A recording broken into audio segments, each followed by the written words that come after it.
लोकेस्मिन् दुविधा निष्ठा पुरा प्रोक्ता मया नघ ज्ञान योगेन सांख्यानाम् कर्म योगेन योगिनाम् न कर्मणामनारम्भान् नैष्कर्मं पुरुषोष्णुते न च सन्न्यसनादेव सिद्धिं समधिगच्छति नहि कश्चित् क्षणमपि जातु तिष्ठत्य कर्मकृत् कार्यते ह्यवशः कर्म सर्वः प्रकृतिजैर्गुणैः नहि कश्चित् क्षणमपि जातु तिष्ठत्य कर्मकृत् कार्यते ह्यवशः कर्म सर्वः प्रकृतिजैर्गुणैः।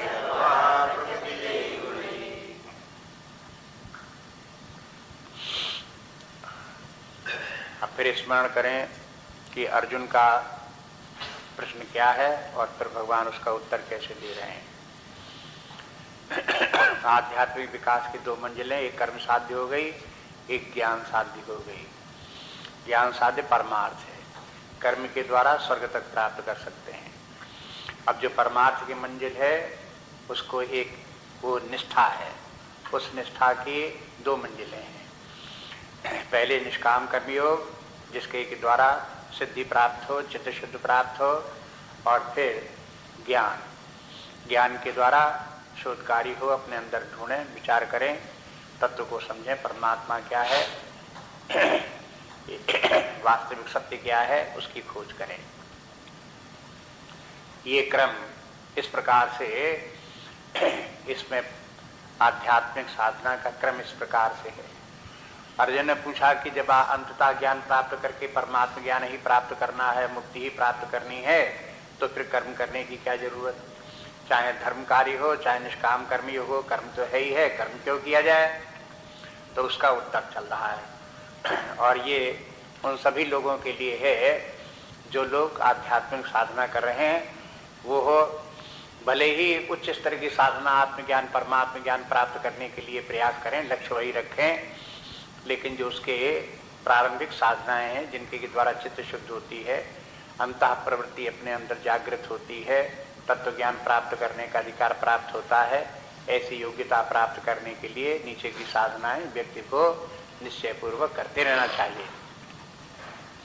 बल्कि बहुत बार जब व्यक्तियों को ये भी लगे कि हमें आत्मज्ञान प्राप्त हो गया है, ज्ञानमान हो गए हैं, तो भी उनको ये साधनाएं करते रहना चाहिए, क्योंकि कभी कभी उसमें भी भ्रम रहता है। तत्व ज्ञान जो होना है उसके जो लक्षण हैं और जो उसका परिणाम है वो शास्त्रों में बार बार बताया गया है, वो देखते रहना चाहिए। आत्मज्ञान, परमात्म ज्ञान होने का प्रयोजन क्या है, उसका परिणाम क्या है, फल क्या है? कि व्यक्ति जो है वो हो कर्म के बंधन से छूट जाए, मुक्त हो जाए, अमृतत्व प्राप्त कर ले, परम शांत विश्राम प्राप्त कर ले, समस्त कामनाओं से छुटकारा हो जाए। अगर ये सब नहीं हुआ है तो उसे साधना करते रहना चाहिए, पुनः पुनः परमात्मा चिंतन में लगे रहना चाहिए।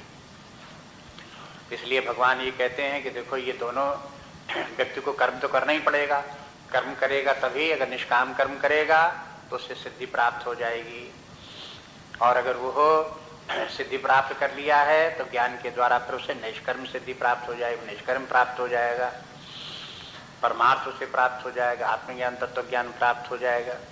और अगर कर्म ही नहीं करता तो क्या प्राप्त हो जाएगा? भगवान के कहने के कुछ भी प्राप्त नहीं होगा। कर्म तो अपरिहार्य है, अवश्य ही करना ही पड़ेगा। फिर एक बात अब भगवान ने 5वें श्लोक में कहते हैं कि करना ही पड़ेगा, क्या सवाल? वो तो हर व्यक्ति को करना पड़ ही रहा है, हर व्यक्ति कर्म के बंधन में है और उसे कर्म करने ही पड़ते हैं।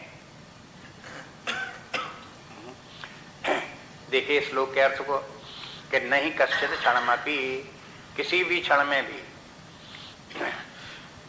जात तिष्ठत या अकर्मकृत, अकर्मकृत जात तिष्ठत नहीं, कोई भी बिना कर्म किए हुए एक क्षण भी रह नहीं सकता। कार्यते ही अवशः कर्म, व्यक्ति को कर्म करने पड़ते हैं, अवश होकर के, विवश होकर के कर्म करने पड़ते हैं। सर्वः प्रकृति जैर गुण, ये विवश होकर के कर्म क्यों करने पड़ते हैं? प्रकृति जैर गुण ही, प्रकृति से के जो गुण हैं उन गुणों के कारण से व्यक्ति को कर्म में प्रवृत्ति प्राप्त होती है और कर्म करने ही पड़ते हैं। ये कर्म का प्रारंभिक सिद्धांत, साधारण सिद्धांत है। यहां से बात कर्म के संबंध में प्रारंभ होती है। साधारण रूप से हम सब लोग जो कि देह भाव में है, शरीर भाव में है, ये सब जो है वो अपनी वासनाओं के अधीन है। प्रकृति की माने यहां ध्यान दीजिए, ये वासनाएं जो व्यक्ति की प्रकृति है, प्रकृति है, व्यक्ति का स्वभाव है, नेचर है व्यक्ति की, वही उसकी वासनाएं हैं। इनसे जो है व्यक्ति जो है प्रकृति जैर गुण ही, माने प्रकृति के गुण कौन से? ये तीन गुण, सत्व रजस तमस, ये प्रकृति के तीनों गुण हो गए। इन तीनों गुणों से प्रेरित होकर के हर व्यक्ति को कर्म करने ही पड़ते हैं। यहां शंकराचार्य जी कहते हैं कि सर्वा शब्द तो प्रयोग कर दिया, लेकिन सर्वा भगवान ने किस भाव से प्रयोग किया है? सबको करना पड़ता है कर्म, प्रकृति के वश में होकर के कर्म। तो यहां सर्वा के आगे शंकराचार्य जी कह देते हैं सर्वा अज्ञः, जितने भी अज्ञानी व्यक्ति हैं, जीव भाव को प्राप्त है, माने जो अपने आप को शरीर समझ रहे हैं, अपने आप को मन बुद्धि समझ रहे हैं, एक दूसरे से अपने आप को अलग अलग करके समझ रहे हैं, मैं अलग हूं आप अलग हो, इस प्रकार की भेद बुद्धि है, तब तक जीव भाव है। जो जीव भाव में है उनके ऊपर ये है प्रकृति हावी है। जैसी प्रकृति होगी सत्वगुणी, रजोगुणी, तमोगुणी होगी, वैसे ही उनसे वो प्रकृति कार्य करा ही लेती है। कोई भाग करके कहां जाएगा? सिर के ऊपर डंडा लिए प्रकृति खड़ी है, सत्वगुणी होगा सत्वगुणी कार्य करा लेगी, रजोगुणी प्रकृति होगी रजोगुणी कार्य करा लेगी, तमोगुणी प्रकृति होगी तमोगुणी कार्य करा लेगी। व्यक्ति को वो कार्य करने ही पड़ते हैं। किसी भी क्षण व्यक्ति को रह नहीं सकता बिना कार्य किए हुए। अब देखो, कभी बिना कार्य के रह ही नहीं सकता, तो कभी कभी तो लोग कहते हैं, उनसे पूछो भाई क्या करते हो? कि कुछ नहीं कर रहे। जो व्यक्ति कहता है मैं कुछ नहीं कर रहा हूं, क्या वो सत्य बोल रहा है? उसे होश नहीं है, वो फिर भी कुछ कर रहा है। 5वें अध्याय में चल करके भगवान बोलते हैं इसी बात को लेकर के, अरे कहते हैं आप पलकें तो आपकी गिर रही हैं, खुल रही हैं कि नहीं है? पलकें तो मिलमिला रहे हो कि नहीं मिलमिला रहे हो? हाँ? बोल रहे हो कि नहीं बोल रहे हो? हाथ पैर चला रहे हो कि नहीं चला रहे हो? हाँ? ये सब जो क्या हो रहा है, ये सब कर्म है। आप कोई कहते मैं तो बैठा था, मैं कुछ नहीं कर रहा था, तो बैठा रहना भी एक कर्म है, खड़े हो जाना भी एक कर्म है, खाना खाना भी एक कर्म है, लेट जाना भी एक कर्म है, सो जाना भी एक कर्म है, उठ बैठना भी एक कर्म है, चलने फिरने लगना भी एक कर्म। बताओ कि जब तक शरीर में जीवन है तब तक ये सब होता रहे कि नहीं होता रहेगा? ये तो चलता ही रहेगा सब। हर व्यक्ति को कर्म करने ही पड़ते हैं। ये कर्म की व्यवस्था है।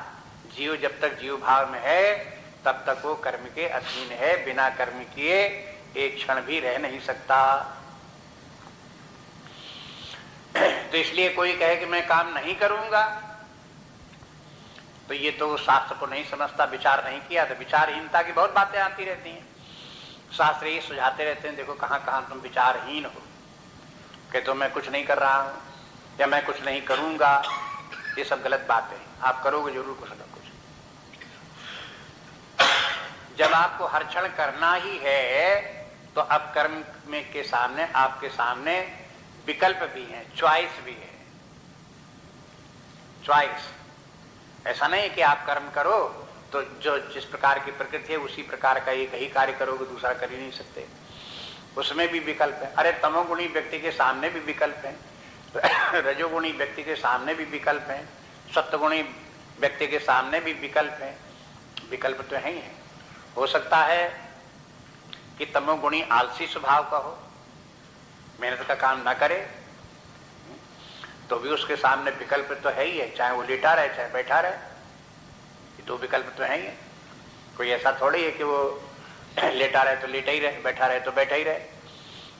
वो बैठ भी सकता है, लेट भी सकता है, वो बोल भी सकता है, चुप भी रह सकता है। ये विकल्प तो है ही उसके सामने। हालांकि वो विशेष कुछ कार्य नहीं कर रहा है, लेकिन ये विकल्प तो है ही उसके सामने। तो पहली बात तो ये समझ करके हर व्यक्ति को कार्य करना ही पड़ता है, बिना किए रह नहीं सकते। अब बात ये है कि अपने सामने जो विकल्प हैं उनका उपयोग कैसे किया जाए।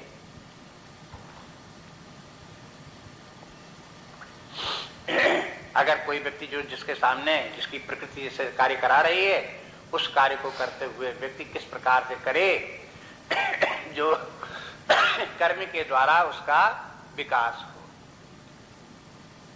ऐसे कार्य करे जिससे कि उसके प्रकृति में स्वभाव में परिवर्तन आवे, उसका आध्यात्मिक विकास कहलाता है। आध्यात्मिक विकास क्या है? व्यक्ति की जो स्वभाव है बदले, उसकी प्रकृति बदले। अगर व्यक्ति अपनी प्रकृति को पकड़े बैठा हुआ कि जैसी प्रकृति वैसे ही हमको चलाएगी और कुछ हम कर ही नहीं सकते, तो ऐसे नहीं है। तो फिर शास्त्र की ही आवश्यकता नहीं थी। व्यक्ति के सामने विकल्प भी हैं, चॉइस है, ये मनुष्य की विशेषता है। वैसे तो अन्य पशुओं के सामने भी कुछ चॉइस होती है, लेकिन मनुष्य के सामने है। इसको चॉइस को कहते हैं फ्रीडम ऑफ विल। एक ओर तो हर व्यक्ति कर्म के अधीन है, व्यक्ति विवश होकर के कर्म करने ही पड़ते हैं, ये पराधीनता भी है, एक प्रकार का बंधन भी है। लेकिन दूसरी तरफ उसके सामने चॉइस विकल्प भी हैं, उनका भी उसका प्रयोग कर सकता है।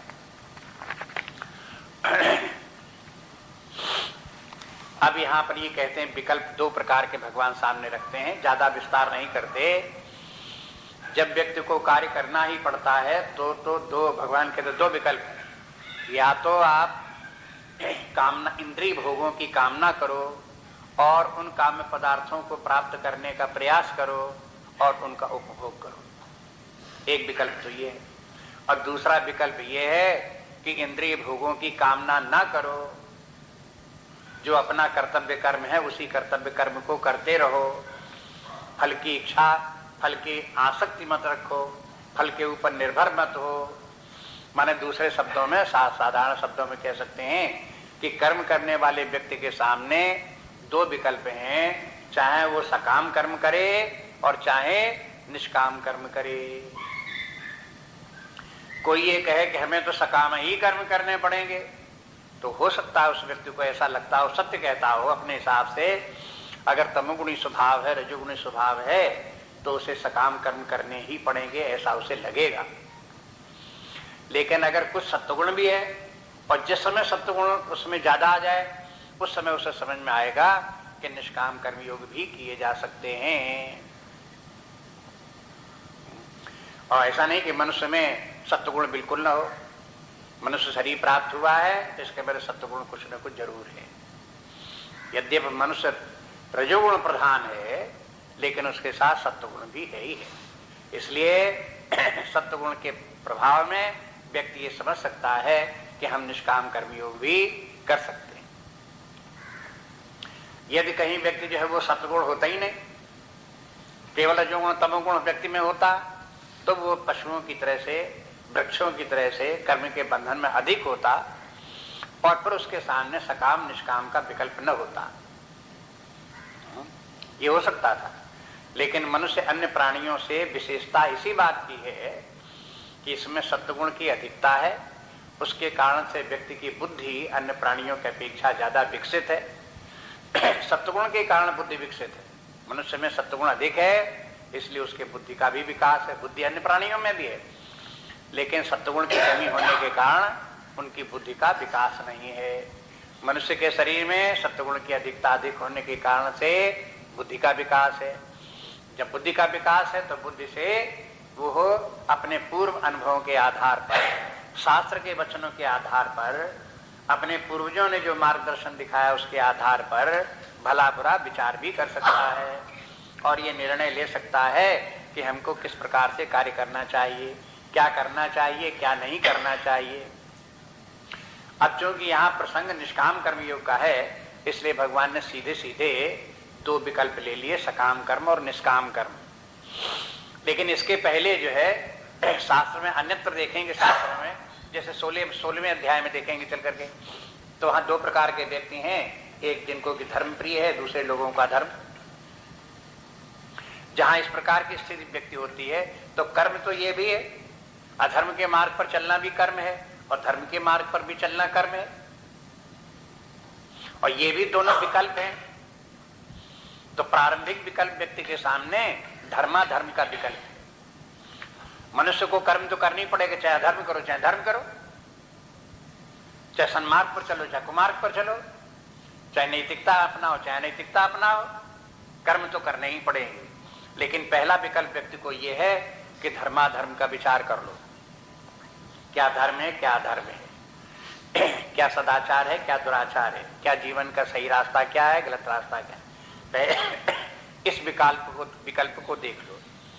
ये भी इसी के अंतर्गत जब धर्माधर्म का विचार करते हैं तब ये भी विचार करना पड़ता है कि सामान्य धर्म क्या है, उसका पालन न करो तो वह अधर्म कैसे हो जाता है। यही ये विचार, ये विवेक भी आता है सामने कि स्वधर्म क्या है, परधर्म क्या है, ये भी आता है। इसकी भी चर्चा इस श्लोक इस अध्याय में आगे आएगी, संक्षेप में आएगी, थोड़ी बात आएगी, क्योंकि ये प्रारंभिक बात है, ये बातें तो पहले की हैं। व्यक्ति को पहले से समझ करके रखना चाहिए कि धर्माधर्म क्या है, स्वधर्म क्या है, परधर्म क्या है। अब धर्म की जहां धर्म की बात आती, फिर याद रखो, धर्म के माने हिंदू मुसलमान धर्म नहीं कि हम हिंदू इसलिए हमारा ये धर्म है ये करें, ऐसे नहीं है। धर्म के माने अपना स्वधर्म के माने है व्यक्ति का जो स्वभाव है, जो प्रकृति है, उसके अनुसार शास्त्र ने उसके लिए जो कर्म निर्धारित कर दिए हैं वो उसका स्वधर्म है। तमोगुणी व्यक्ति के लिए एक प्रकार के कर्म बता दिए, वही उसका धर्म है। रजोगुणी व्यक्ति के लिए दूसरे प्रकार के कर्म बता दिए, वो वही उसी व्यक्ति का, रजोगुणी व्यक्ति का वही धर्म है। सत्वगुणी व्यक्ति के लिए एक भिन्न प्रकार के कर्म बता दिए, यही उसका स्वधर्म है। तो जो शास्त्रों ने जो जो कर्म बता दिए हैं जो भिन्न भिन्न प्रकार के व्यक्तियों के लिए, वही उनके स्वधर्म है। अब स्वधर्म समझ ले, और फिर परधर्म, परधर्म के माने जिसको करना हमारा अधिकार नहीं, हम उसके अधिकारी नहीं, उसकी योग्यता नहीं है, स्वभाव हमारा वैसा नहीं है, और फिर भी हम उस करने को तैयार हैं, तो इसके माने ये परधर्म है। इसलिए परधर्म और स्वधर्म का भी विवेक होना चाहिए। तो जब ऐसा विवेक होगा तो व्यक्ति के सामने ये दो विकल्प हो गए, धर्माधर्म के जो विकल्प हो गए, तो वो व्यक्ति कर्म तो करना ही, हर व्यक्ति को विवश होकर के, तो अधर्म में प्रवृत्त न होकर के धर्म में प्रवृत्त होगा। एक विकल्प तो ये। लेकिन इसके बाद भगवान जो आगे बात करते हैं वो बात करते हैं जो धर्म के मार्ग पर चल रहे हैं उनके सामने भी दो प्रकार के विकल्प हैं। अपने धर्म का पालन चाहे सकाम भाव से करो और चाहे निष्काम भाव से करो, ये दो विकल्प।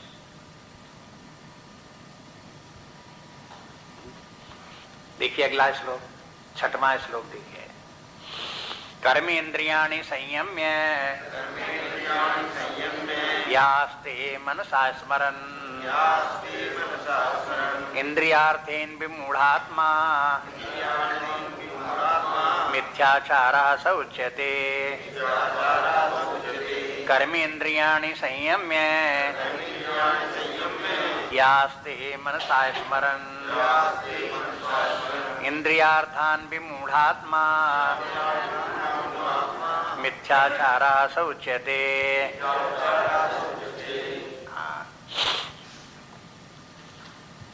अब इसमें एक तो विकल्प ये व्यक्ति का है कि वो विषयों में प्रवृत्त हो, विषयों की कामना करे, और कामना करे उनको प्राप्त करने का प्रयास करे, उनके भोग में लिप्त हो।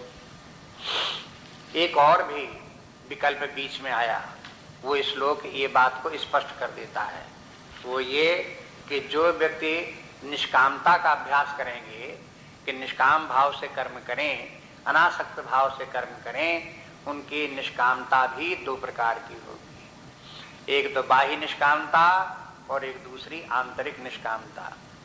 हो सकता है कि व्यक्ति निष्कामता के भाव प्राप्त करने के लिए इंद्रिय भोगों का तो त्याग कर दे, उनको तो उपयोग में न ला ले, भोगों को, लेकिन मन से उन विषयों का चिंतन करता रहे। मन में बार बार विचार करें कि ये विषय बड़े सुखदायी हैं, ये हमको प्राप्त होने चाहिए, ये प्राप्त होते तो कितना अच्छा था। लेकिन जब उनकी प्राप्त करने की बात आती तो उनको प्राप्त करने के लिए प्रयास नहीं करता, और प्राप्त होते हैं तो उनका त्याग करता है। तो जी ये मानसिक दशा है इस प्रकार की, ये निष्काम कर्मयोग का सही रूप नहीं है। इसलिए भगवान इसकी निंदा करते हैं, जिससे कि व्यक्ति निष्काम कर्मयोग के सही रूप को समझ सके। क्या हुआ कि इंद्रियाणी कर्मेंद्रियाणी संयम में, जिसने कर्मेंद्रियों का संयम कर लिया, यहाँ संयम के माने कर्मेंद्रियों को रोक लिया, माने कर्मेंद्रियों से कर्म नहीं करता, और आस्ते मनसा स्मरण, और मन से स्मरण करता है। किस बात का स्मरण करता है? इंद्रियस्य अर्थान, इंद्रियार्थान, जो इंद्रियों के अर्थ हैं, इंद्रियों के अर्थ के माने विषय, ये 5 विषय जो हैं शब्द स्पर्श रूप गंध, इनको इंद्रिय अर्थ कहते हैं। इंद्रियों के विषय, सेंस ऑब्जेक्ट्स कहते हैं, इनका मनसा स्मरण, इनका मन से स्मरण करता रहता है। तो ये निष्काम कर्मयोग का गलत तरीका है, इसमें निष्काम कर्मयोग हुआ नहीं है। कहते हैं विमूढ़ात्मा, ऐसा व्यक्ति विमूढ़ात्मा है। विमूढ़ात्मा माने मूढ़ है, अज्ञानी व्यक्ति है, उसको अभी समझ में नहीं आया कि निष्काम कर्म क्या है। और मिथ्याचारा सोचते, और वो निष्काम कर्म का दंभ करता है। मिथ्याचार, मिथ्याचार के बाद झूठ मूठ दिखावा करता है कि हम देखो कर्म नहीं करते, देखो हम कर्मों से उपराम हैं, हमको कर्म से छुट्टी हो गई है, और हम जो है निष्काम कर्मी हो गए हैं। गलती कहाँ हो जाती है ये बता देते हैं। इसलिए निष्काम कर्मयोग के दूसरे अध्याय में जो बात कही थी, वो इस प्रकार की गलती हो जाने की बात वहां प्रसंग नहीं आया था, वो यहाँ आकर के स्पष्ट कर देते। इसलिए तीसरा अध्याय निष्काम कर्मयोग का विस्तृत वर्णन करता है। उसमें निष्काम कर्मयोग की जो उसमें निष्काम कर्मयोग के सूक्ष्म तत्व हैं, डिफरेंट फैक्टर्स निष्काम कर्मयोग के हैं, उनको साफ साफ यहाँ इस अध्याय में बता दिया गया। निष्काम कर्मयोग के इसके माने इस श्लोक से तात्पर्य क्या हुआ? ये तो निषेधात्मक बोले, विधेयात्मक किसी को बना लो, तो अगले श्लोक में भगवान बोल देते हैं विधेयात्मक बात ये होगी कि मन से विषयों की कामना न करो, उनका चिंतन न करो, मन को अपने दूर रखो विषयों से। अगर विषय प्राप्त होते हैं तो इंद्रियों के स्तर पर उनका उपयोग कर सकते हो। कैसे? जैसे कछुआ करे, कछुआ की तरह बता दिया उदाहरण दूसरे अध्याय में कि इंद्रियों के भोगों के संसार में आप जब विचरण करो रहो तो इस प्रकार से हाथ पैर जैसे कछुए निकाल लेता है, जब खतरा नहीं है वहां तक उनका जो है वो हाथ पैर निकाले रहता है, और जहां खतरा दिखाई देता था भीतर कर लिए। इसी प्रकार से इंद्रिय भोग जो प्राप्त हुए उनको संयम पूर्वक प्राप्त होने पर यथासाध्य जो कुछ भी प्राप्त हुए, प्रारब्धवश जो कुछ भी प्राप्त हुए, कर्मानुसार जो कुछ भी प्राप्त हुए, उन प्राप्त हुए कर्मों को जो खाने पीने पहनने को मिला उसको स्वीकार कर लो बस। लेकिन उनकी कामना न रखो, उनमें मूल्य बुद्धि न रखो, उनमें आसक्त मत हो, उनमें प्रवृत्त ये समझ करके यही जीवन के लिए सब कुछ है, ऐसे मूल्य बुद्धि रख करके उनके लिए आसक्त हो करके उनके प्राप्त करने में प्रवृत्त और फिर भोग में मत पड़ो। अब देखो ये कर्म का विकल्प है, कर्म तो करना ही पड़ेगा, दो में से किसी प्रकार से करो। तो जो सही तरीका कर्म करने का है वो ये बताया है। फिर याद रखें कि इंद्रियों के निग्रह की उतनी आवश्यकता नहीं जितने मन के निग्रह की है। जो गड़बड़ी होती है वो मन के कारण से होती। दूसरे अध्याय में फिर आप आगे पीछे अध्यायों से मिलाओगे, जहां जहां जो बातें आई आप उनको ध्यान रखेंगे तो आप देखेंगे कि ये जो है मन से जो विषयों का चिंतन होता है ये घातक है। इसलिए निष्कामता के माने क्या है? मन में विषयों की कामना ना आवे, उनमें मूल्य बुद्धि ना आवे, यही निष्कामता है। निष्काम व्यक्ति भी खाते पीते हैं, आंखें खोल करके देखते भी हैं, सुगंध दुर्गंध भी उन्हें पता चलती है, उनको गर्मी सर्दी भी लगती है। ऐसा नहीं है कि कोई जो निष्काम कर्मयोगी हैं उनको भूख नहीं लगती, प्यास नहीं लगती, उनको भी सब लगती है, खाना खाते पीते भी हैं। माने इन विषयों का संबंध इंद्रियों से उनके साथ में भी जो निष्काम कर्मयोगी हैं, ज्ञानी, उनको भी प्राप्त होता है। लेकिन अज्ञानी व्यक्ति क्या करते हैं? अज्ञानी व्यक्ति उनकी कामना भी रखते हैं, उनमें मूल्य बुद्धि भी रखते हैं, उनके बिना न प्राप्त हो तो उनके लिए व्याकुल भी होते हैं। ये जो स्थिति है उसके लिए शास्त्र मना करता है कि आप अपने मन से विषयों का चिंतन करके विषयों में आसक्त मत हो जाएं। अब देखिए इसी श्लोक के साथ में, ये निषेधात्मक श्लोक था, विधेयात्मक बात समझ ले दूसरे प्रकार से। अगला श्लोक देखिए 7वां। यस्तु इंद्रियाणि मनसा नियम्य आरभते अर्जुन कर्मेन्द्रियै कर्मयोगम् असक्तः सः विशिष्यते। यस्तु इंद्रियाणि मनसा नियम्य आरभते अर्जुन कर्मेन्द्रियै कर्मयोगम् असक्तः सः विशिष्यते। अर्थ हो गया यस्तु, या तू शब्द प्रयोग करते हैं किंतु में, जैसे हिंदी में किंतु कह देते हैं ना, एक बात ही, लेकिन किंतु कैसे बोलेंगे? तू के माने किंतु। किंतु यह इंद्रियाणी मनसा नियम में जो व्यक्ति अपने मन से इंद्रियों पर नियंत्रण रखता है और आरभते अर्जुन, आरभते माने कर्म करता है। आरभते शब्द जो है आरंभ के माने है कर्म।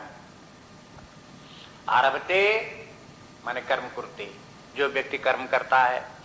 कैसे? इन कर्मेंद्रिय ही, और कर्मेंद्रियों से कर्म भी करता है।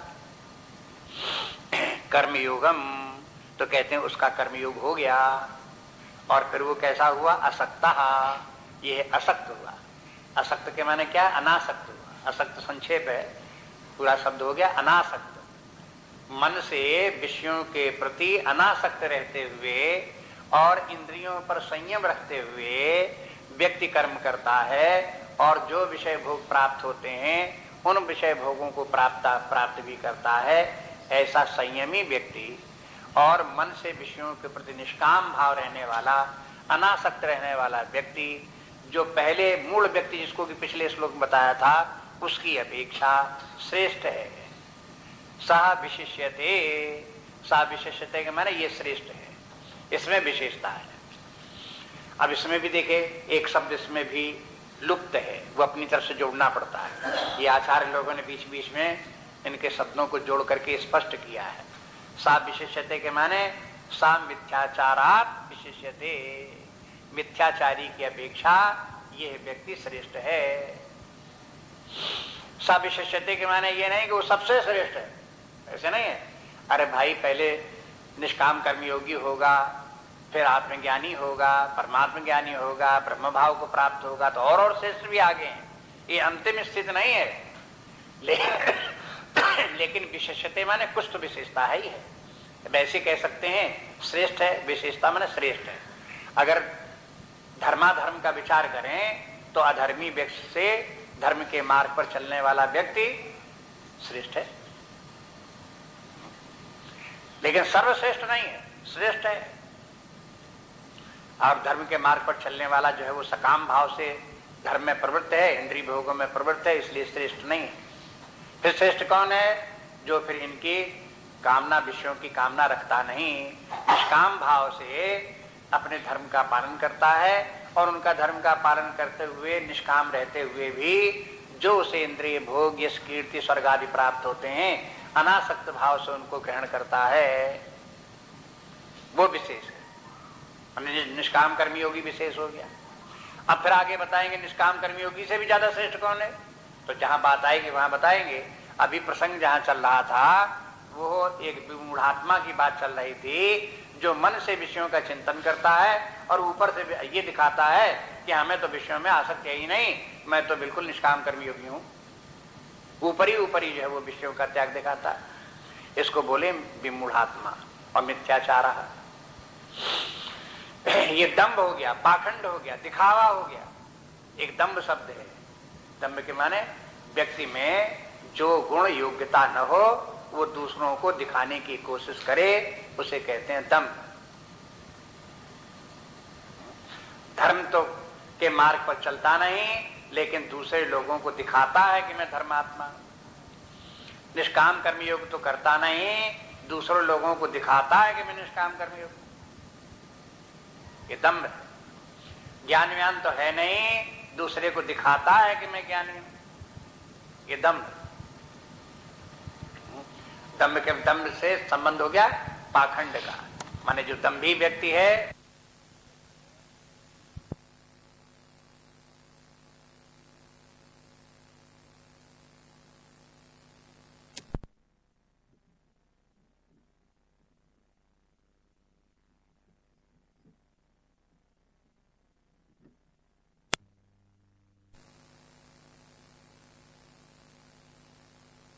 लोगों को धोखा देने के लिए इस प्रकार का कर रहा है, गलत कार्य दिखा रहा है, लोगों को धोखे में डाल रहा है। और दंभ के माने जो गुण व्यक्ति में नहीं है उसका अभिमान करना। धर्म के मार्ग पर तो चलता नहीं, धर्म का पालन तो करता नहीं, लेकिन धर्म का अभिमान है कि मैं धर्मात्मा। निष्काम कर्मयोग तो करता नहीं, लेकिन निष्काम कर्मयोग का अभिमान रखता है, तो ये हो गया दंभ। और उसका जो प्रदर्शन हो गया पाखंड,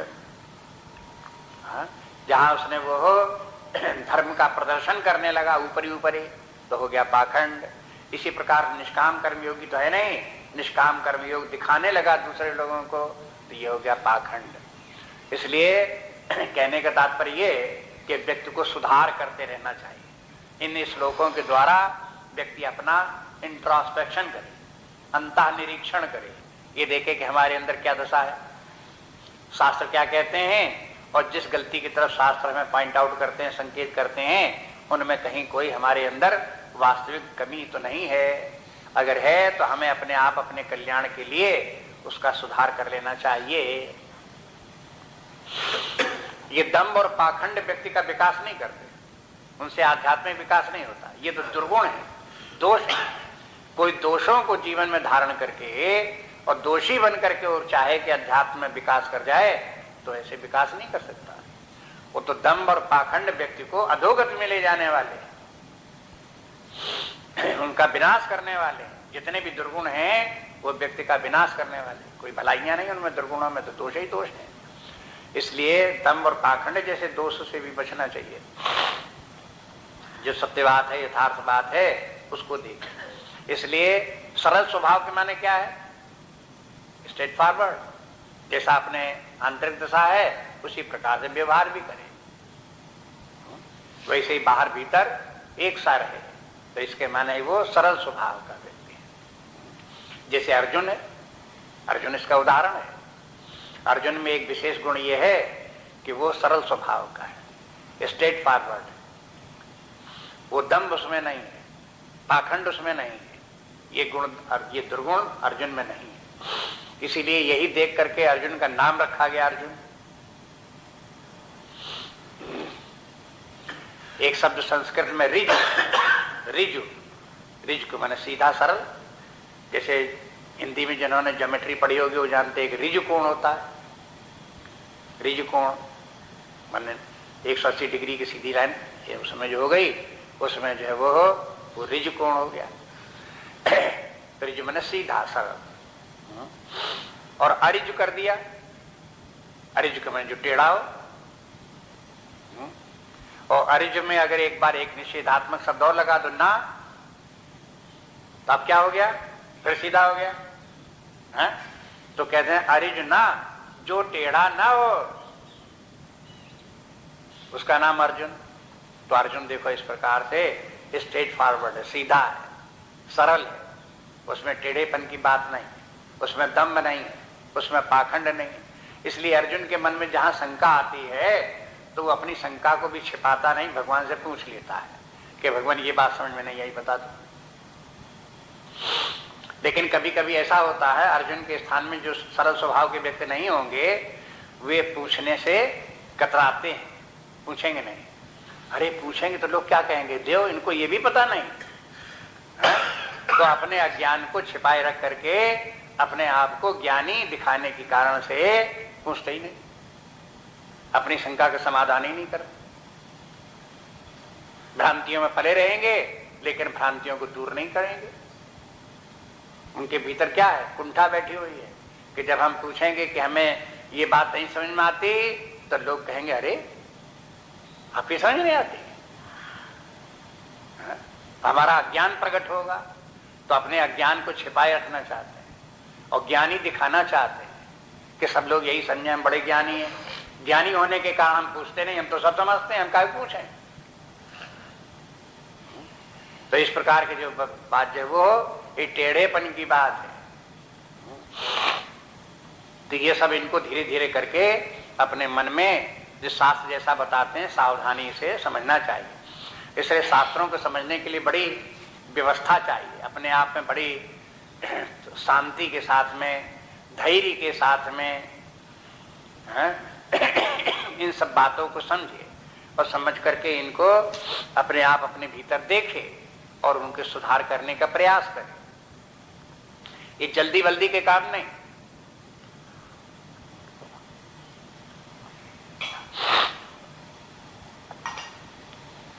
कभी कभी लोगों को लगता अरे इसमें कौन कठिन बात है, ये तो बड़ी आसान है। लेकिन बड़ी आसान है तो अपना स्वभाव उसी प्रकार का बन जाए जैसी आसान बात है, उसी प्रकार का व्यवहार बनने लगे, उसी प्रकार का जीवन हो जाए तो समझो कि आसान बात है। लेकिन अगर जीवन में अपने अंदर परिवर्तन नहीं आया, व्यवहार में परिवर्तन नहीं आया, स्वभाव में परिवर्तन नहीं आया तो आपने आसान कहां से कह दिया? ऐसा आसान नहीं है, कठिन भी है।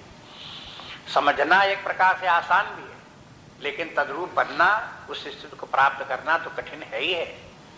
न हो तो इतने शास्त्रों की आवश्यकता क्या थी, थोड़ी से शब्दों में बात हो जाती। इसलिए कहते हैं कि देखो इसमें बीच बीच में बहुत सी बातें इस प्रकार की छिपी हुई हैं जिनकी तरफ व्यक्ति को ध्यान नहीं जाता। इसलिए भगवान ने यह समझा दिया कि निष्काम कर्मयोग का जो स्वरूप है इसको अच्छी तरह से समझ करके रखें और उसमें इस बात का ध्यान रखें कि हम इंद्रियों के ऊपर संयम तो रखें और मन का उनके ऊपर, बुद्धि का उनके ऊपर अंकुश रखें। इंद्रियों के ऊपर इंद्रियां स्वतंत्र होकर के विषय में विचरण ना करें, लेकिन मन से ये भी ध्यान रखें कि इंद्रियों को तो कर लिया संयम, इंद्रियों को तो रोक लिया, लेकिन मन से विषयों का चिंतन करते रहे तो ये एक बहुत बड़ी गलती है। जो इस बात को नहीं समझते भगवान ने उनके लिए एक डंडा मार दिया, कहीं तुम मूढ़ हो, तुम्हें यह नहीं समझ में आती अपने मन से विषयों का चिंतन इस प्रकार से करते रहे। मूढ़ता शब्द बोल देना व्यक्ति के लिए जो वो हो एक प्रकार का दंड का प्रयोग हो गया उसके सिर के ऊपर। कहते देखो तुम मूढ़ हो, मन से विषयों का चिंतन मत करो, मन से ही विषयों को छोड़ो। अब मन से विषय कैसे छोड़े जाए, अब यहाँ उसका प्रसंग नहीं है, अन्यत्र यहाँ कहीं देखेंगे आचार्यों ने अन्य अन्य शास्त्रों में ये बताया गया कि देखो मन से विषयों का चिंतन तभी छूटेगा जब आप विषयों में दोष बुद्धि लाएंगे। दोष बुद्धि, विषयों में दोष है। उनमें क्या दोष है कि विषय सुखदायी नहीं है, किसी भी विषय में सुख का कंटेंट नहीं है। भ्रांति के कारण से विषय सेंस ऑब्जेक्ट जो है वो सुखदायी लगते हैं। जैसे मृग मरीचिका में वहां पर जल होता नहीं है, जल प्रतीत होता है। ऐसे ही जितने भी इंद्रिय पदार्थ हैं, भोग विषय हैं, उनमें लगता है कि सुख है, लेकिन किसी भी विषय में रंच मात्र भी सुख नहीं है। ये बात ऐसे नहीं है कि चूंकि कह दी गई इसलिए आप मान लो। तो शंकराचार्य जी कहते हैं देखो भव सुखे दोषोनुसंधीयताम, जो भव सुख हैं मन इंद्रियों के भोग के जो सुख हैं उनमें अनुसंधीयताम, उनमें दोष हैं, उनका आप अनुसंधान करो। आपको बता दिया कि इनमें दोष ही दोष हैं, कोई गुण नहीं है, लेकिन आप उनको खोजोगे नहीं, आप समझने की कोशिश नहीं करोगे तो भ्रांति बनी रहेगी। जैसे मरुस्थल में कोई जाए उसे पानी दिखाई देने लगे, जब तक कि समझने की कोशिश नहीं करेगा कि भाई हम क्यों इतना भाग दौड़ रहे हैं और फिर भी हमें पानी नहीं मिल रहा है, क्या कारण से है, तो विचार नहीं करेगा तो पानी ही समझे रहेगा। अब वहां वन में रहने, वहां पर मरुस्थल में रहने वाले जो पशु होते हैं, उनको पशुओं को तो विचार करने की सामर्थ्य होती नहीं, तो वो तो बराबर उसे पानी ही समझते रहते हैं, उसके पीछे दौड़ते रहते हैं। लेकिन मनुष्य में बुद्धि होने के कारण से वो थोड़ा तर्क वितर्क करता है, तो सोचता है कि अगर हम 10 कदम 20 कदम 50 कदम 100 गज 200 गज चल चुके, लेकिन फिर भी पानी अभी दूर दिखाई देता, तो क्या मामला है, ऐसे विचार कर लेता है। विचार कर लेता तो उसे पता चल जाता है कि ये मृगमरीचिका है, जल नहीं है। इसी प्रकार से जो पशु स्तर के व्यक्ति हैं, उनको तो ये बराबर सारे जीवन भ्रांति बनी रहेगी कि इंद्रिय भोग जो है वो सुखदायी हैं, सुखदायी हैं, सुखदायी हैं, और उनके पीछे सारी जिंदगी दौड़ता रहेगा। लेकिन जो विचारवान व्यक्ति हैं, शास्त्र जिनका के मार्गदर्शन करते हैं, वो जब विचार करेंगे तब उन्हें पता चल जाएगा कि यह सुखदायी है ही नहीं, इनमें सुख नाम की कोई वस्तु विषयों में नहीं है। कोई भी विषय हो, इंद्रियों के जितने विषय भी हैं, शब्द स्पर्श रूप रसगंध, इनमें कहीं कोई सुख नहीं है। अब फिर बात यह आएगी कि सुखदायी है, सुख लगता तो है सुख, तो क्यों लगता है? तो ऐसे करके मरुस्थल में अगर किसी व्यक्ति को पानी लग रहा है तो वो पूछ सकता है कि भाई जब ये पानी नहीं है तो पानी जैसा क्यों लगता है? तो कोई बता देगा, जो वैज्ञानिक होगा वो बता भी देगा कि मरुस्थल में पानी की भ्रांति कैसे उत्पन्न होती है, उसकी जो प्रक्रिया है वो समझा देगा। इसी प्रकार से अध्यात्म शास्त्र के किसी व्यक्ति से आप पूछोगे तो वो आपको समझा देगा कि इनमें सब में सुख नाम का कोई तत्व नहीं है, लेकिन भी सुख होने की भ्रांति इस कारण से लगती है। भ्रांति का कोई कारण होता है, वो बता देंगे इस कारण से होता है। एक तो बात ये कि पहले जो है इन इंद्रिय भोगों में सुख नाम का कोई तत्व नहीं है। दूसरी बात, सुख नाम का तत्व तो है ही नहीं, पहले ही ऐसा निश्चय कर लो, और फिर दूसरा ये निश्चय करो कि ये सुखदायी नहीं दुखदायी हैं। देखो एक और नई नीचे शाखा निकली है, विषय उल्टे दुखदायी हैं। दुखदायी किस प्रकार से? अब उसकी भी लॉजिक पता लगाओ, दुखदायी किस प्रकार से? जो दुख के कारण उसमें विद्यमान है वो देखो किस प्रकार से नई वासनाओं के बनाने वाले हैं, कर्म के बंधन में बांधने वाले हैं, पुनर्जन्म के कारण हैं, जीवन के नाना दुखों के कारण हैं, क्रोध आदि वृत्तियां, लोभ आदि वृत्तियां जो उत्पन्न होने के कारण किस प्रकार से हैं। इस प्रकार से आप देखोगे तो फिर इनमें नाना प्रकार के दोष चारों दिशाओं में इसके दिखाई देंगे। सब प्रकार से दोष ही दोष है इन विषयों में। अगर बुद्धि में समझ में आ गया कि इन विषयों में तो हाँ इतने इतने दोष हैं, तो फिर उसका मन उन विषयों की तरफ क्यों जाएगा? जिस व्यक्ति को ये पता चल जाए कि मरुस्थल में ये है जल नहीं है, ये मृगमरीचिका है, वो व्यक्ति क्यों उसके पीछे दौड़ता रहेगा? शांत हो जाएगा, रुकेगा, विश्राम करेगा, क्यों भागे उसके पीछे? इसी प्रकार जिसको ये व्यक्ति को समझ में आ गया ये इंद्रिय भोग जो है वो सुखदायी तो है ही नहीं, उल्टे दुखदायी हैं, वो भला उनके पीछे क्यों दौड़ेगा? क्यों उनकी कामना करेगा? मन ही क्यों दौड़ाएगा उसके लिए? अब उसके बाद ये बात रही, और आगे विचार करो तो ये तो पता लगता है कि आप ये कहोगे कि इंद्रिय पदार्थ, इंद्रिय भोग कुछ होंगे तो सुख देते हो या दुख देते हो, तब तो दुख देंगे। लेकिन एक पग और आगे बढ़ने पर विचार करते जाओ तो एक बात और पता चलती है कि इंद्रिय भोग पदार्थ हैं ही नहीं, ये मिथ्या है, प्रतीति मात्र है, इनका अस्तित्व ही नहीं, निराधार है ये। जैसे मृगमरीचिका कुछ होती थोड़ी, मृगमरीचिका का जल कुछ होता है क्या? जैसे मृगमरीचिका जल कुछ होता नहीं है, जल प्रतीत होता है, ऐसी इंद्रिय भोग शब्द स्पर्श रूप रसगंध कुछ नहीं है, लेकिन ये भाषित होते हैं। और जहां जादू की, जैसे जादू की वस्तुएं हो, जादूगर ने कोई जादू की चीज बना दी, माया में वस्तु रच दी, तो जो लोग जानते हैं कि जादूगर की बनाई हुई चीजें उनकी कोई कामना करता है उनको कि जादूगर की बनाई हुई ये वस्तु हमें और मिल जाए तो और अच्छा है, और मिल जाए तो और अच्छा है, ऐसी कौन कामना करेगा? उनसे होना क्या है? फायदा क्या उनसे, क्यों उनकी कामना की जाए। इसलिए जिस व्यक्ति को यह पता चल जाए कि इंद्रिय भोग पदार्थ है ही नहीं, बिल्कुल भ्रांति मात्र, क्या है ये, केवल जो है ये है फिनोमिना है, हमारे मन माइंड का प्रोजेक्शन मात्र है। हमने इनमें कल्पना कर रखी है कि ये इस प्रकार के हैं, जैसे स्वप्न हो, स्वप्न में भी तो वस्तुएं होती हैं और सुखदायी लगती हैं, दुखदायी लगती हैं, लेकिन क्या होती हैं, हैं? अब जागृत अवस्था में पूछो कि स्वप्न देख रहे थे, उसमें आपको कोई सुखदायी वस्तु मिली, तो क्या एक्चुअली थी वो, या कहीं किसी वस्तु से आपको दुख हुआ, मान लो स्वप्न में आपको सांप दिखाई दिए, सिंह दिखाई दिए, चोर डाकू दिखाई दिए, आप डर गए, हाय करने लगे, चिल्लाने लगे, बताओ क्या एक्चुअली वो थे जिनसे आप डर रहे थे, जिनसे आप दुखी हो रहे थे? नहीं नहीं,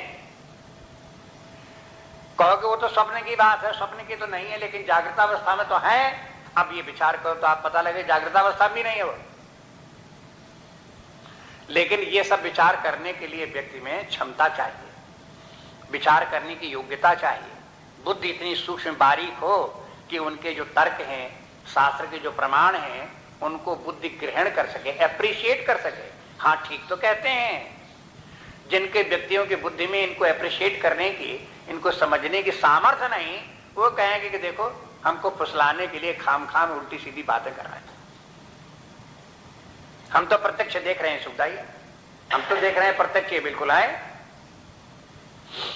तो ये जो इस प्रकार की छिछली बुद्धि है या शैलो थिंकिंग है, उनकी समझ में ये गंभीर बातें नहीं आएंगी। इसलिए यहां इनको शास्त्र के द्वारा इनको देखो तो ये विचार करके निश्चय करो कि जिन हमारे मन में जिन इंद्रिय भोगों की ये सुखदाई है ऐसे लगता है, वो सुखदाई तो है ही नहीं। दूसरी बात, उल्टे हुए दुखदाई हैं। तीसरी वे कि उनका स्वयं अस्तित्व ही नहीं है, और जो अस्तित्व भाषित भी होता है वो नित्य नहीं है। आपको जागृतावस्था में ये विषय सुख देते हुए प्रतीत होते हैं, आप सो जाओ तो सुख देने वाले नहीं दिखाई देंगे, अनित्य हो गए, हमेशा तो नहीं सुख देते हैं। एक अवस्था में ये इंद्रिय पदार्थ भोग पदार्थ सुख देते प्रतीत होते हैं, दूसरी अवस्था में वही दुख देते प्रतीत होते हैं।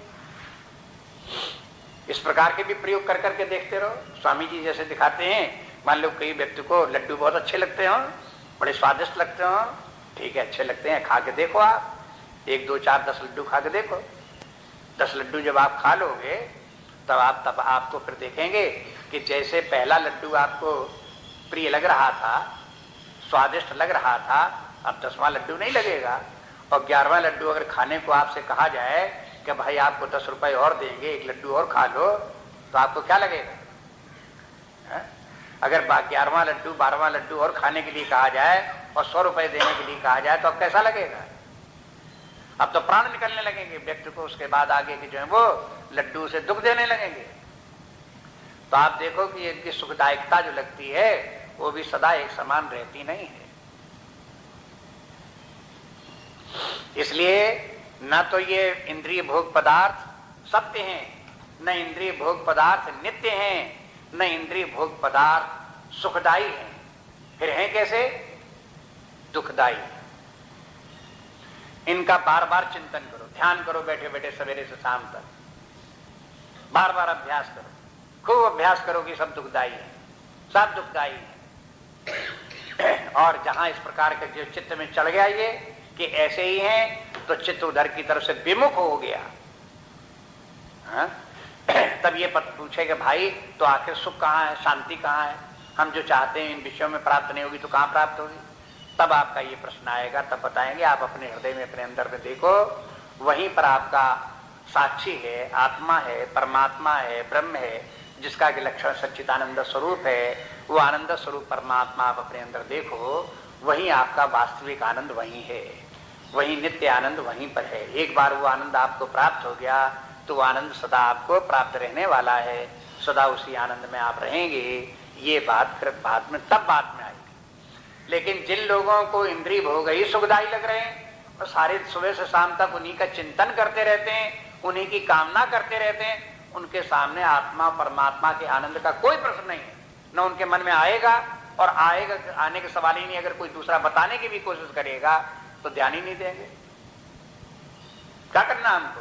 जब इंद्रिय हो गई, पदार्थ हमको सुखदायी लग रहे हैं, वही सब अपने में, बुद्धि वही फंसी हुई है, तो कौन विचार करे आत्मा का, कौन विचार करे परमात्मा का? बात खत्म।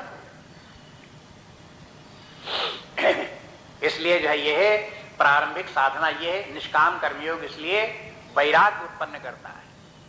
निष्काम कर्मयोग व्यक्ति करेगा तो ये सब उसे करना पड़ेगा, विषयों के दोषों को देखना पड़ेगा, इंद्रियों का निग्रह करना पड़ेगा, मन का निग्रह करना पड़ेगा। इनका अभ्यास करते करते व्यक्ति में वैराग्य आ गया, आंतरिक वैराग्य आ गया।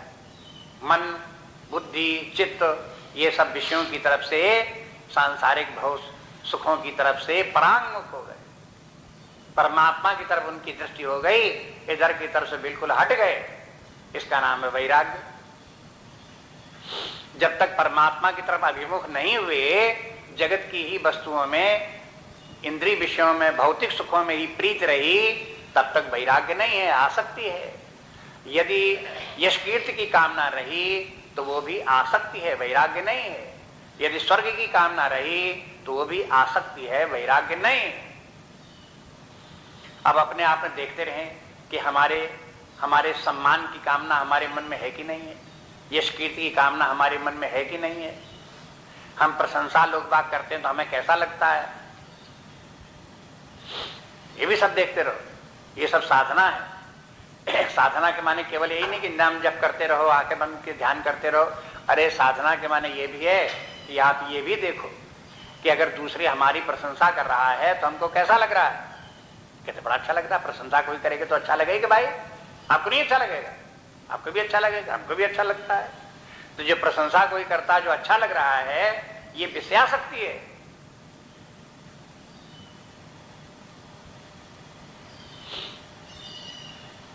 इसके माने कोई निंदा करे, कहीं कहीं वेदांत में ऐसा भी कह दिया गया कि अगर कोई निंदा करे तो उसे अच्छा मानो, अगर प्रशंसा करे तो उसे बुरा मानो। ये एक प्रकार का प्रारंभिक साधना है।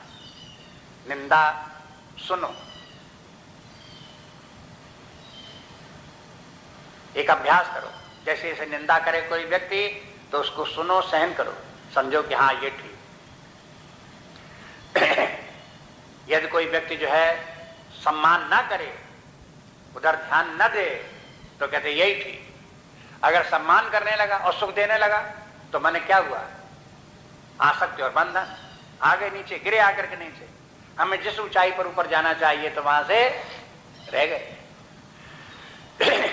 अब ये यदि के मन में निंदा और स्तुति दोनों समान हो तो कोई स्तुति करता भी रहे तो उसकी परवाह मत करो, कोई निंदा करता रहे तो उसकी भी परवाह न करो, क्योंकि निंदा स्तुति का कोई मूल्य नहीं। चाहे निंदा में पढ़ो या स्तुति में पढ़ो, दोनों में से किसी को महत्व दिया, इसके माने आसक्ति आ गई, वैराग्य नहीं हुआ।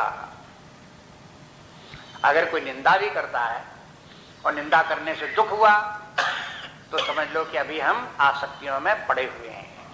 अगर कोई प्रशंसा करे और अच्छा लगे तो समझो कि यह आसक्तियों में हम पड़े हुए हैं, आसक्तियों से छूटे नहीं हैं।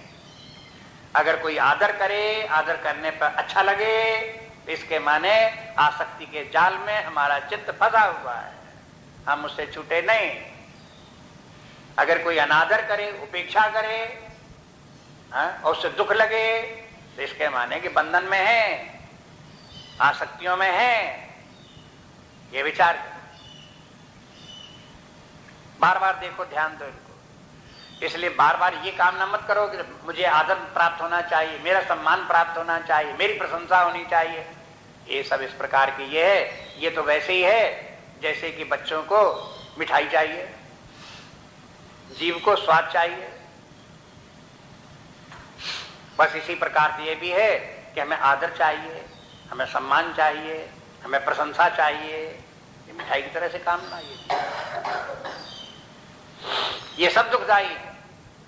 इसलिए जितने भी विषय हैं, केवल विषय इतने ही नहीं, विषय कि शब्द स्पर्श रूप कर। अब विषयों को 3 भागों में बांट लो दूसरे प्रकार से, एक तो इंद्रियों के विषय, और दूसरे फिर मन के विषय, और फिर बुद्धि के विषय।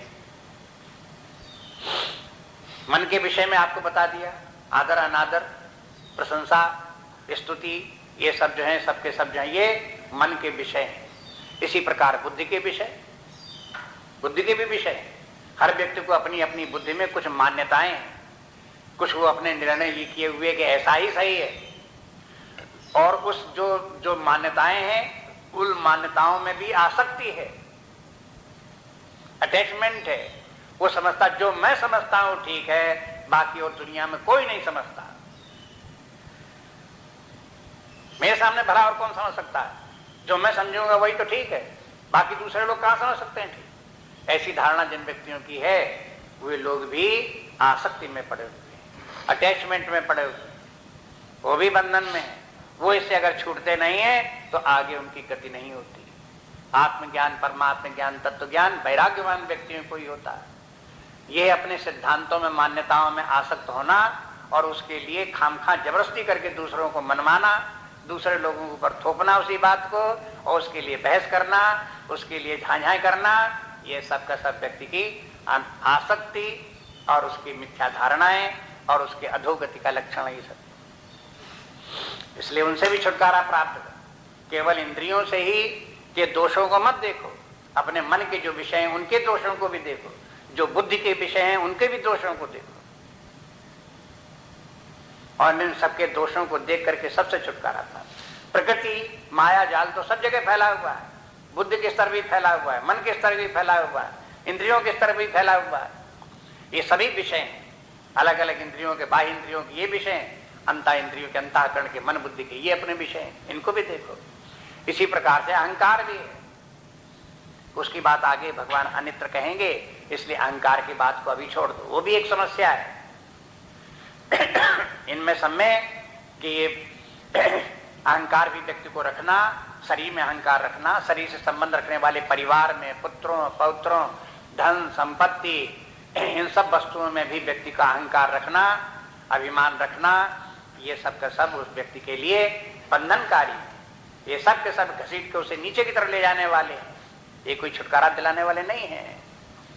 इसलिए जब तक कि व्यक्ति इनका एनालिसिस करके अपने आप परीक्षण करके नहीं देखता कि हमारा चित्त कहां कहां फंसा हुआ है, तब तक जो है उसको जो छुटकारा नहीं, तब तक वैराग्य नहीं आएगी। जब तक वैराग्य नहीं तब तक आत्मज्ञान नहीं। कुछ बातें जो हैं कुछ दिशाओं में ध्यान दिलाया, बाकी और आप शास्त्रों को देखें उनमें सब दिशाओं की तरफ वर्णन है। कोई हमने अपनी तरफ से अपनी कोई कल्पना की बातें नहीं कही, ये सब शास्त्र की ही बातें हैं। उनमें सब में ग्रंथों में शंकराचार्य आदि आचार्यों ने, दूसरे विद्यारण्य स्वामी आदि आचार्यों ने इन सब बातों का खूब विस्तार किया है। उनको बार बार उनको पढ़ें और देखें, और अपने आप अपने भीतर देखेंगे तो ये सब जो आपको पॉइंट आउट जो बातें की हैं, संकेत किए हैं, ये सब आपको देखेंगे, सत्य मिलेंगे। कौन आचार्यों ने कैसे कही हैं, किस प्रकार से उनका कथन है, उनके शब्दों में जब आप उन्हें सुनेंगे तो ज्यादा प्रभाव आपके ऊपर पड़ेगा। आपको देखेंगे शंकराचार्य बोल रहे हैं, वो इस प्रकार का मत है, तो आपके ज्यादा चित्त के ऊपर प्रभाव पड़ेगा। आप देखेंगे विद्यारण्य स्वामी बोल रहे हैं, इस प्रकार से देखेंगे तो आपके ऊपर प्रभाव पड़ेगा। जिन संतों के महात्माओं को आप जानते हो कि सिद्ध पुरुष हो गए, परमार्थ को प्राप्त हुए, महान हो गए, तो उनके जैसे भगवान बोल रहे हैं, इस प्रकार से आप बोलेंगे तो आपके हृदय के ऊपर उनका प्रभाव पड़ेगा, और आप उनको रियलाइज करेंगे, मान्यता देंगे, और जीवन की दिशा को बदलेंगे। इसलिए बराबर इनकी तरफ जो है बार बार विचार करके अपने भीतर उनको लागू करके देखते रहना चाहिए। शास्त्र को पढ़ें और जो बात वहां से मिली अपने आप अपने ऊपर लागू करके देखें। उसी के प्रकाश में आपने अपने अंतर की दशाओं का अवलोकन करें। हमारे मन की क्या दशा है, बुद्धि की क्या दशा है, हमारी किस प्रकार की धारणाएं हैं, क्या हमारे भीतर सब क्रियाकलाप चल रहे हैं, इनको सबको बार बार देखने का प्रयास करें। बस आगे के श्लोक कर देखेंगे।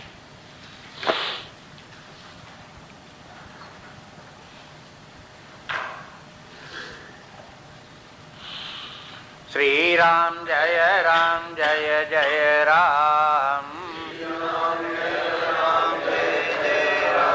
श्री राम जय राम जय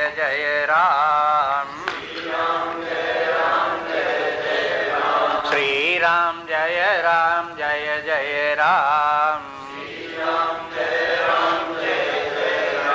श्री राम जय जय राम, श्री राम जय जय राम, श्री राम जय जय राम, श्री राम जय जय राम, श्री राम जय जय राम, श्री राम जय जय राम, श्री राम जय